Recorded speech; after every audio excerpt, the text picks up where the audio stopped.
Tonight on the news, state government to commence talks with Nigeria Labour Congress (NLC) on the implementation of the new minimum wage. Federal government announces plan to recruit 3,500 teaching staff. Drug abuse to be tackled with multidisciplinary strategies. Abroad, Thailand's Prime Minister Srettha Thavisin removed from office. Good evening. Thank you for joining us on Delta Television News. My name is Pauline Okolie. The state government has directed the Secretary to the State Government SSG, Dr. Kingsley Emu, and the Commissioner for Finance, Chief Fidelis Tilije, to commence talks with the State Council of the Nigeria Labour Congress (NLC) and the implementation of the new minimum wage. The State Commissioner for Information, Dr. Ifeanyi Oswoza, announced this in a post-ESCO briefing on the outcome of the State Executive Council meeting presided over by Governor Sheriff Obrewori at Government House, Asaba. Ejime Udweme completes the report. Dr. Oswoza said talks between government and the organized labor will revolve around the consequential adjustments of the new minimum wage and was expected to conclude its assignment 1 week. The commissioner declared that Delta State government would not pay less than 70,000 naira prescribed by law. It's already a law. So Delta State will not go less. The SSG and the Commissioner for Finance, they have within 1 week to interface with the labor leadership. The Information Commissioner disclosed that the ESCO also approved the construction of the 30.5 kilometers Ohoro Bomadi Road, construction of the 5.7 kilometers Olomoro Igbide Road, construction of 4.8 kilometers Emevo Ivrogbo Orogun Road Phase 2, 1.3 kilometers Utekpo Road in Elu, the 1 kilometer Idumeti Street with a spur to Market Road, Owerolubo. Others include rehabilitation and asphalt overlay of fade sections of the 2.8 kilometers NNPC Housing Complex Road, Uwe local government area. Ekeye Ovede Close in Okumagba Layout, Warri, General Hospital Road, Ogara in Etiop West local government area, Old Sapele Warri Road from Amukbe Junction to Ikwehu with spur to Ayemidejo Close in Sapele local government area, and the 15.7 kilometers Orerokwe, Okuloho, Ovri Road, and the 13.296 kilometers Osubi, Okwokoko, and Environ, Phase 1. Also approved were the internal roads and drain. Take 2. Also approved were the internal roads and drains in Kurutie, Obitobo, Elolo, Ajokrobo, Orubu Road, Phase 2, Ogidigbe. 1.5 kilometers, Kurutie Internal Roads, Phase 2, 1.9 kilometers, Old Sapele to Amukbe to Ikwewu Community with a spur, Okeye and Ike Oputa Street, Abo, in Ndokwa East Local Government Area, and Ise Lazagba, Otulu, 2.7 kilometers in Anyocha North and South Local Government areas. The commissioner mentioned that Governor Oborewori briefed the executive about the prevalent hardship in the country and directed the Commissioner for Agriculture and Natural Resources, as well as the Chief Job Creation Officer, to bring up programs that would cushion the effect of the hardship, especially on youth across the state. Mr. Charles Aniago said the approvals buttress Governor Borewori's meaningful development plans across the state, with 23 out of the 25 local government areas directly imparted by the ESCO approvals. So all these ones are being done to accommodate the different senatorial districts. There is no federal constituency that today's ESCO did not touch. I'm sure perhaps by the time my colleagues also intervene, you'll be able to see what we are doing in other areas, even in the riverine, in areas like Uche, in areas like Ugidima. Roads were also approved today for construction. Speaking on the approval for the reclamation of gully erosion along Okpanam-Igbozo bypass, the State Commissioner for Works, Highways and Urban Roads, Comrade Ruben Izezi, said the approval would enable the state government reclaim areas affected by gully erosion for the sustainability of the new road. We need to construct another road and then provide proper drains and then reclaim the already eroded part of the Okpanam-Igbozo bypass. For his part, the Commissioner for Health, Dr. Joseph Unujame, said the state ESCO approved the purchase of 2 computed tomography CT scan machines, 1 each for the Central Hospital Warri and the Delta State University Teaching Hospital, Desut Ogara.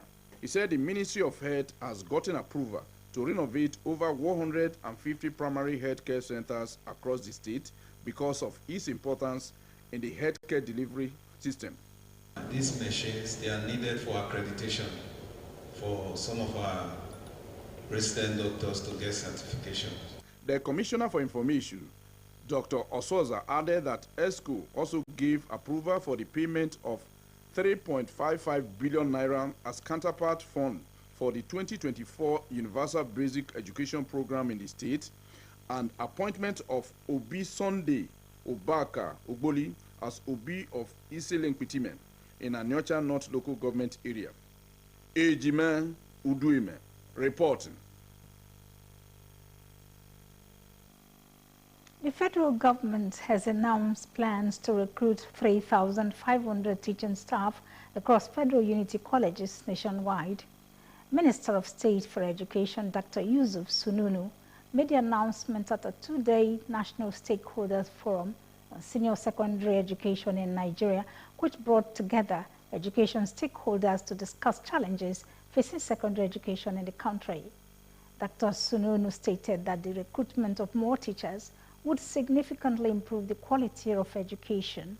He also mentioned that the ministry had trained more than 1,000 staff in technology application in education through its Research Resource Center, adding that more than 53 vocational skills acquisition centers had been built to cater to the skills needs of young people, aligning with President Bola Tinubu's renewed hope agenda.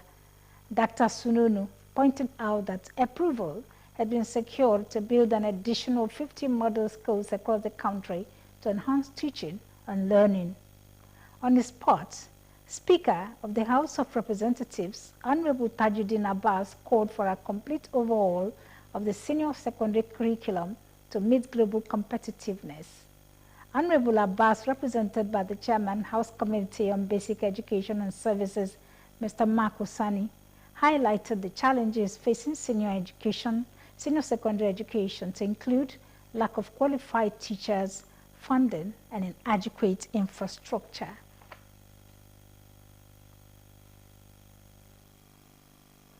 The federal government has said Nigerian trained health workers are sought after globally and that 67% of them work in the United Kingdom, UK.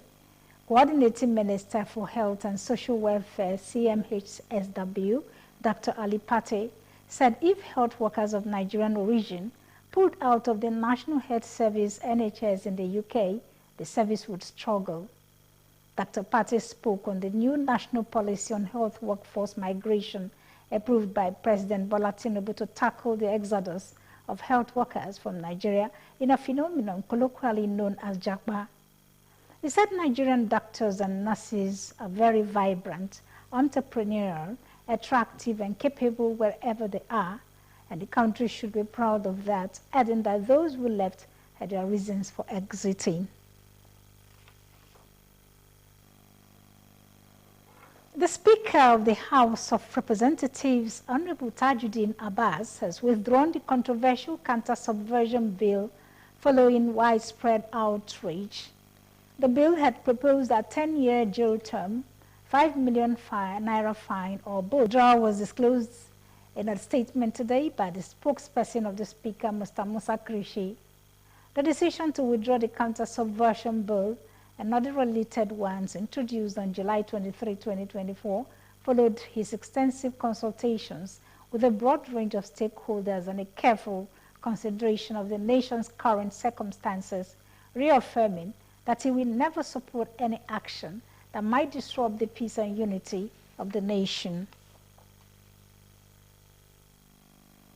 The chairman, Senate Committee on Sports, Senator Abraham Sumaila, representing Kano South, has disclosed that he earns 21 million naira in allowances every month, apart from monthly salary of about 1 million naira.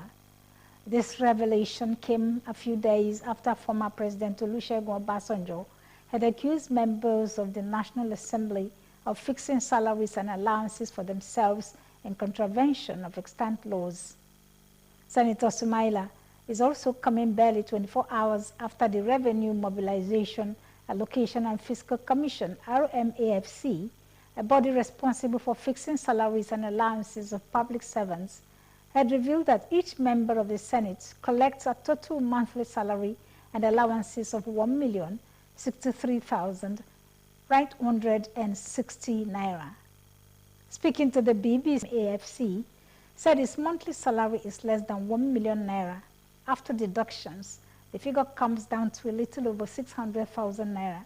Senator Sumaila added that given the increase effected in Senate, each senator gets 21 million naira every month as running costs.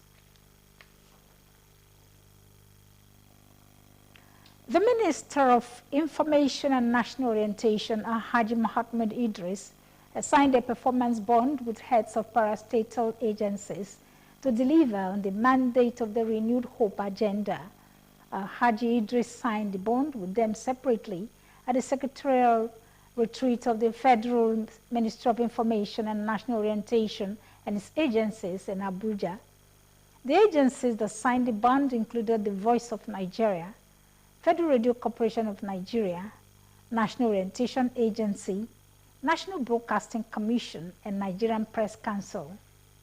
Others are News Agency of Nigeria, NAN, Advertising Regulatory Council of Nigeria, and Nigeria Television Authority. The minister directed them to work assiduously towards communicating the successes of President Tinubu's Renewed Hope agenda. The Minister of Information said the heads of the public information organs and information departments in the ministry needed to have an in-depth understanding of the efforts that the government was putting into renewing hope, adding that they need to communicate to public effectively on issues concerning improved minimum wage, student loans, consumer credits, loans to big and small businesses, as well as different support grants. The Minister of Power, Chief Adebayo Adelabu, has assured consumers of electricity that the ministry was poised to achieve its target of heating up to 6,000 megawatts of electricity by the end of 2024. The minister gave the assurance while addressing management and staff of Niger Delta Power Holding Company, NDPHC, Ikoryong, Odokbani local government area of Cross River State on Tuesday. The minister stated that a machinery has been put in place for the realization of the goal, saying that more improvements will be witnessed by next year. He said the ministry is doing everything humanly possible to enhance the state of transmission, while the discos are also raising their games, infrastructure of 33 kVA lines and all the duty transformers. The Rivers State Independent Electoral Commission, RISEC, has debunked the news circulating on social media claiming that the chairman, Justice Adolfo Senebeli, had announced the postponement of the October 5, 2024 local government elections. The Electoral Commission said that the chairman never made such a statement and described the news as false, baseless, and unfounded. Justice Enebeli, in a statement, reaffirmed that the election timetable remains unchanged and the October 5 election day is sacrosanct. He advised the public to dismiss the discountenance the article in its entirety as same is false, baseless, and unfounded. Considering the fact that the rains bring boom to mechanics, car owner expressed dissatisfaction over the mechanics being excited on multiple repair works Henrietta Oniyama went round Asaba, interviewed car owners on whose fault it is that the rain and flooding causes repairs on their vehicles.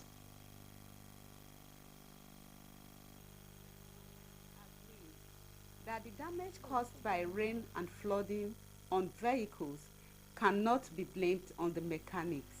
A car owner likened the situation to a coffee-making business, saying for every business it is a give and take.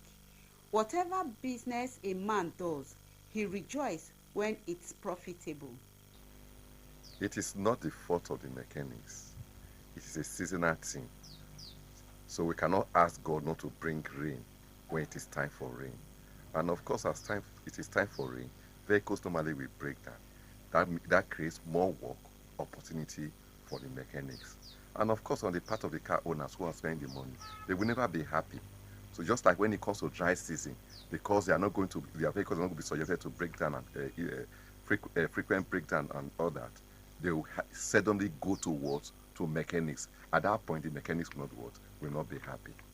They said taking necessary precautions to protect our vehicles from the influx of repair works caused by rain and flooding must be given priority attention, especially with the present economic situation. It's not bad for a mechanic to earn its money during the rainy season. I will have to go to the mechanic to fix it. And if I don't need the services of the mechanic, I don't think it's quite okay for me to pay them. Some acknowledged that well-constructed roads with drainage on both sides could help reduce the numbers of repairs. They appealed to government at all levels to embark on construction of roads, especially areas with difficult terrains, with proper drainage systems, while also urging individuals to also clear blocked drains with a view to preventing flooding during the rains. If the car owners were to be in the mechanic's position, won't they be happy about the influx of repair works? The situation is vice versa.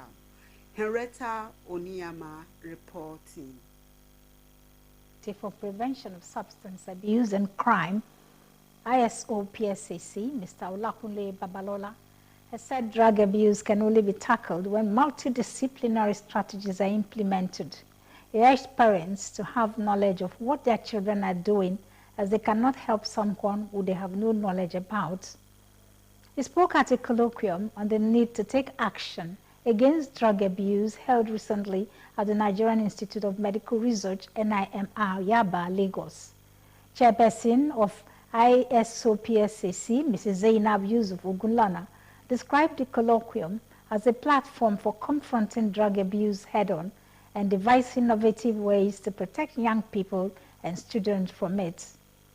She stated that the goal is to develop comprehensive approaches to prevention, intervention, and safeguard youth from substance abuse by protecting them from the twin threats of substance abuse and crime, and investing in a prosperous future for all. This requires not only immediate action, but also a long-term commitment to sustainable change. The General Secretary of the Association of Senior Civil Servants of Nigeria, ASCON, Comrade Joshua Akpebo, has called on the federal government to reintroduce gratuity payment to public service employees in treasury-funded ministries, departments, and agencies. He stated this at the 5th Quadrennial National Delegate Conference of ASCON in Lagos.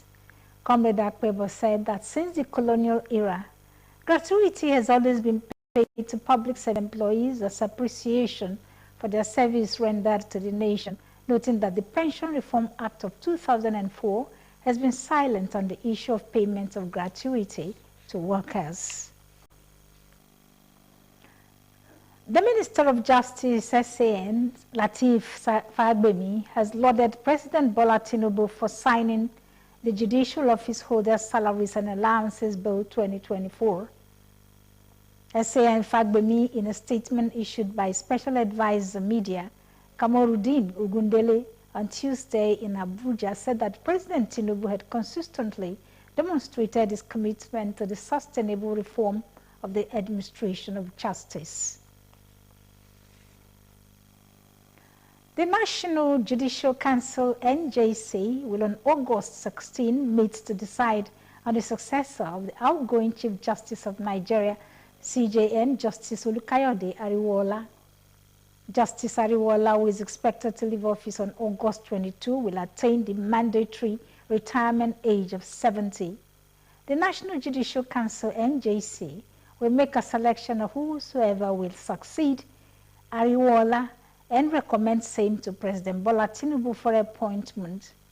The NJC has fixed Friday to meet to take a decision on the name of the next Chief Justice of Nigeria to be forwarded to the President.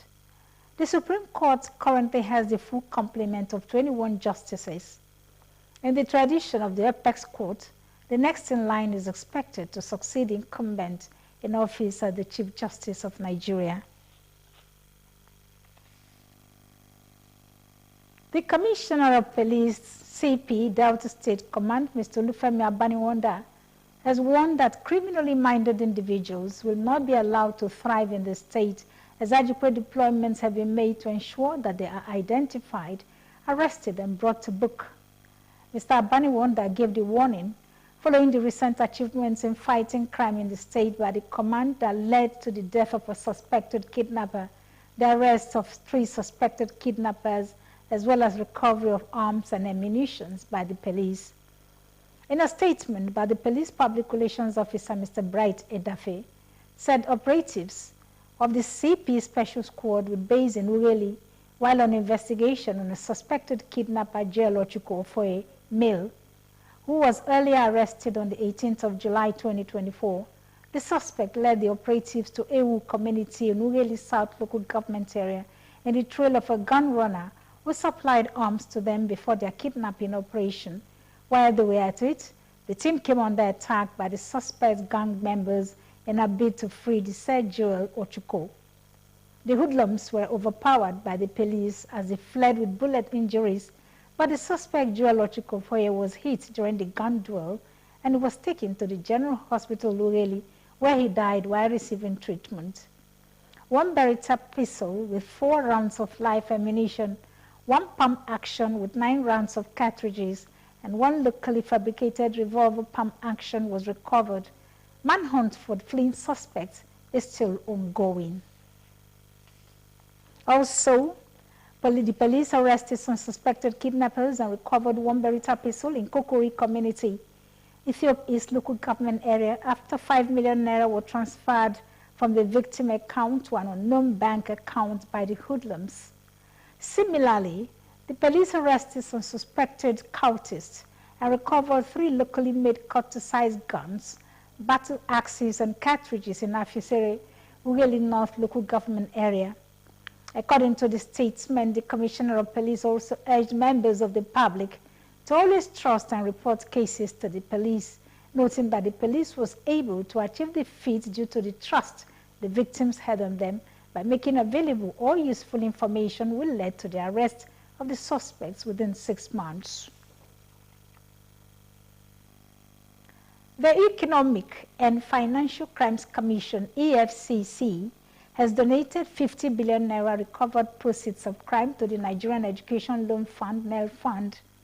The anti-graft agency made this known in a statement issued when the Managing Director and CEO of NEL Fund, Mr. Akintunde Sawyer, and his team paid a courtesy visit to the Commission in Abuja.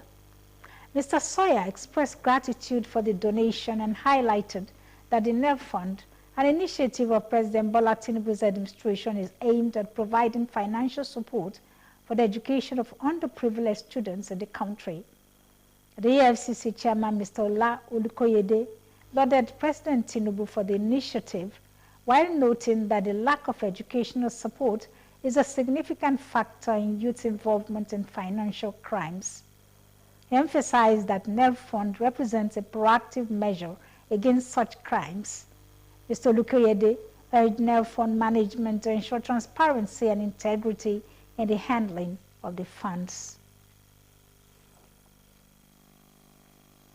The Nigeria Customs Service NCS has said the federal government's directive for the suspension of 6-month tariff could result in the loss of 188.37 billion revenue. The Controller General Nigeria Customs Service NCS Adewale Adeniyi said this in Abuja while delivering a keynote address on facilitating food trade through customs process, best practices for Nigeria.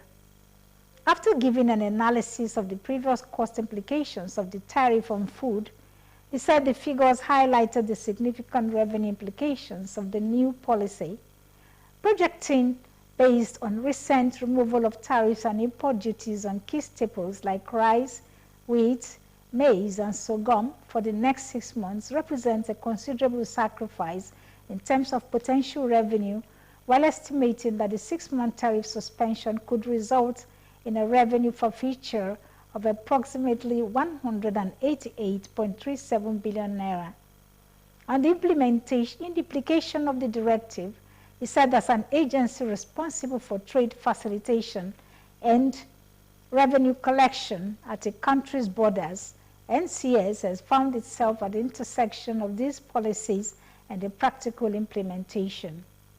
Mr. Adeniyi said one of the most immediate and substantial implications is the revenue forfeiture that the government has committed to in order to make food more accessible and affordable for its citizens. You're watching Delta Television News, and still to come, Thailand's Prime Minister Srettha Thavisin removed from office. Please stay with us, we'll be back.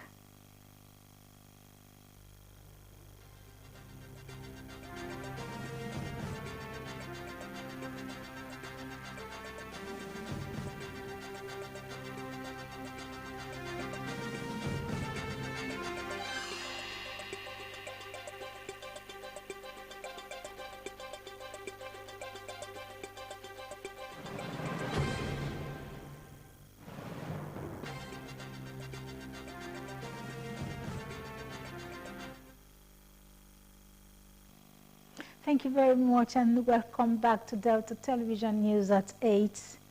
The global scene is next as we join our World News Desk.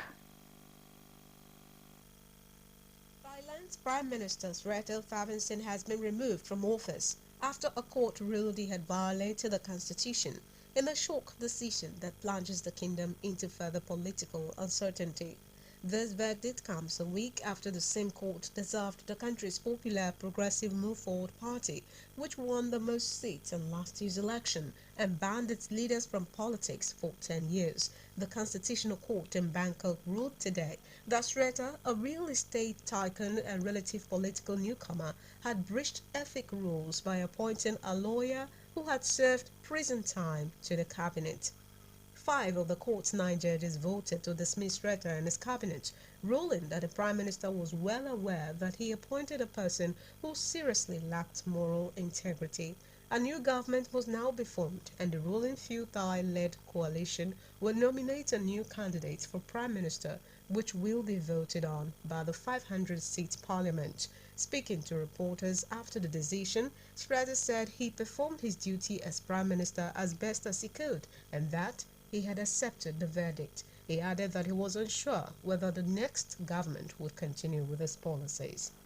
In New Zealand, a charity working with homeless people in Auckland, New Zealand, unknowingly distributed candies filled with potentially lethal doses methamphetamine in its food parcels after the sweets were donated by a member of the public.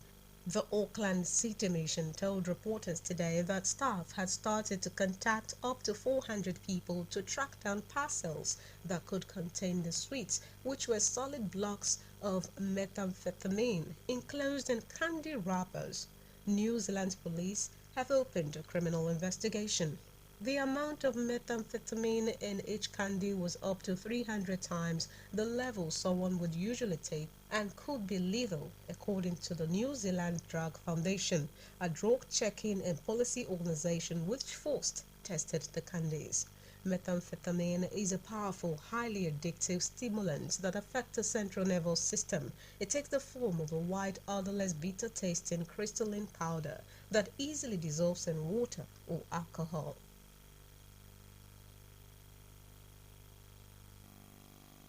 For stories from the business world, let's join our business news desk. The Nigeria Customs Service has announced that the federal government may forfeit 188.37 billion naira worth of revenue due to the duty waiver granted for staple foods importation in 6 months. It also announced that the country spent 3.82 trillion naira on the importation of wheat, beans, rice, and maize between 2020 and 2023. The Comptroller General of Customs, Mr. Adewale Adeniyi, stated this at the press briefing in Abuja while speaking on the theme facilitating food trade through efficient customs process best practices. In his speech, the customs boss, Mr. Abdullahi Mawada, said the forfeiture represents the government's commitment to prioritizing food security over short-term revenue goals. On July 8, 2024, the federal government announced a 150-day duty-free import window for food commodities to ensure a reduction in food inflation in Nigeria. The food commodities include maize, husk, brown rice, wheat, and cowpeas. The government also collaborated with states to expand land cultivation across the country. Consequently, the government suspended duties, tariffs, and taxes for the importation of certain food commodities through land and sea borders. The Port Harcourt Refinery Company, a refinery under the management of the Nigerian National Petroleum Company Limited in Rivers State, has again failed to commence operations after about 6 postponements. It was observed that promises made to Nigerians by the Federal Ministry of Petroleum Resources and NNPC about the refinery have continued to witness multiple failures. Since December 2023, NNPC, which is in charge of all the government refineries, has given Nigerians different dates, assuring citizens that the refinery will begin the sale of refined products soon. In July, a group executive officer of the NNPC, Nelekiari, stated categorically the refinery will come into operation early in August. Mr. Nelekiari said in 2019 that the NNPC would deliver all the country's 4 refineries about the end of the former President Muhammadu Buhari administration. While appearing before the Senate recently in July, Mr. Nelekiari boasted that by the end of the year, the country will be a net exporter of petroleum products. Sports news. The Premier League hopes to reduce frustration with the VAR system with the launch of a social media account that will provide near real-time updates and explanations regarding officiating and operational decisions for every match. Teams voted in favor of keeping VAR in June despite huge amounts of criticism about the technology-aided officiating system last season, with Wolverhampton Wanderers initiating a petition to scrap it. The league said in a statement that in the absence of the live VAR audio being broadcast, as it is not permitted in football, the Premier League Match Center will be able to rely on social media near live information from the VAR hub during a game.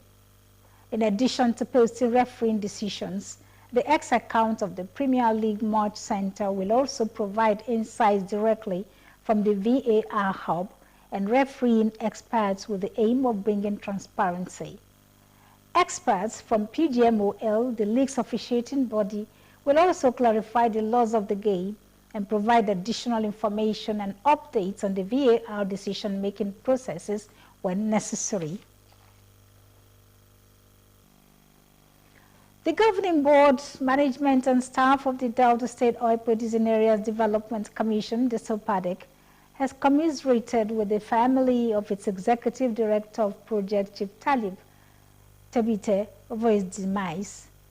The SOPADEC board, in a statement by its chairman, Oluogu John Nani, and the managing director, Chief Executive Officer, Chief Festus Ochonogo, warned Chief Tebite, who it said was known for his unwavering commitment to the development of oil-producing areas in the state.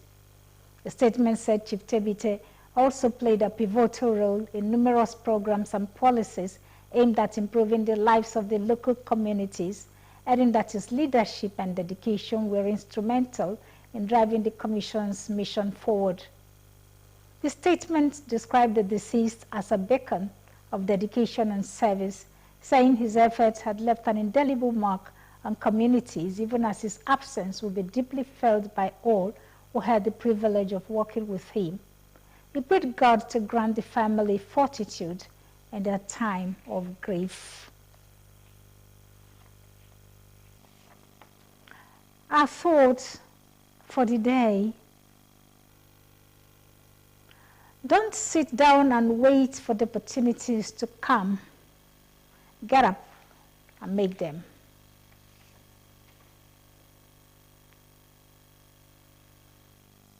We'll take a look at our highlights before we go. The state government has directed the Secretary to the State Government SSG, Dr. Kingsley Emu, and the Commissioner for Finance, Chief Fidelis Tilije, to commence talks with the State Council of the Nigeria Labour Congress, NLC, and the implementation of the new minimum wage. The State Commissioner for Information, Dr. Ifeanyi Oswoza, announced this in a post-ESCO briefing on the outcome of the State Executive Council meeting presided over by Governor Sheriff Oborowori at the Government House, Asaba. The federal government has announced plans to recruit 3,500 teaching staff across federal unity colleges nationwide. Minister of State for Education, Dr. Yusuf Sununu, made the announcement at a two-day National Stakeholders Forum on Senior Secondary Education in Nigeria, which brought together education stakeholders to discuss challenges facing secondary education in the country.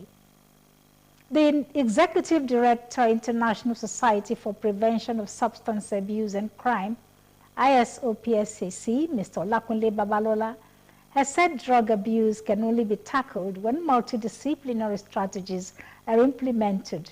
He urged parents to have knowledge of what their children are doing, as they cannot help someone who they have no knowledge about. And Thailand's Prime Minister Srettha Thavisin removed from office. And that's our news tonight. Thank you very much for watching. My name is Pauline Okolie. Good night.